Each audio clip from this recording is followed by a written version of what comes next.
একজন মানুষ স্ট্রোক করছে, তো তার বাসার মানুষ কিভাবে এটা বুঝতে পারে যে সে হয়তো বা স্ট্রোকের দিকে যাচ্ছে?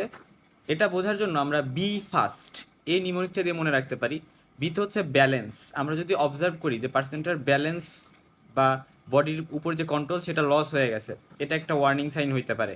তারপরে আই, আই দিয়ে হচ্ছে এটা বোঝা যায় যে সে যদি চোখে হুট করে দেখা গেছে চোখে দেখতেছে না কিছু, বা চোখে ডাবল দেখতেছে কোনো একটা জিনিস।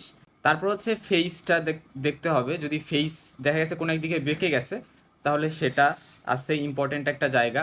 তারপরে আর্ম, আর্ম বলতে বোঝানো হয়েছে যে একটা হাত, মানে এক সাইডের একটা হাত অথবা এক সাইডের একটা পা, বা হাত পা দুইটাই হয়তো বা অবশ হয়ে গেছে, বা আমরা বলি উইক হয়ে গেছে, বা প্যারালাইসিস হয়ে গেছে, এগুলা যদি হয়। স্পিচ, সে কথা বলতে পারতেছে না, কথা জড়াই ফেলতেছে। কোনো কোনো স্ট্রোকের ক্ষেত্রে, স্পেশালি যদি হেমোরেজিক স্ট্রোক হয়, তাহলে কিন্তু প্রচুর মানে হেডেক বা মাথা ব্যথা থাকতে পারে, এবং এটা এমন মাথা ব্যথা হয় যেটা হচ্ছে মানে লাইফের সব থেকে ভয়ানক মাথা ব্যথার মতো একটা মাথা ব্যথা। এটা যদিও সব স্ট্রোকে হয় না।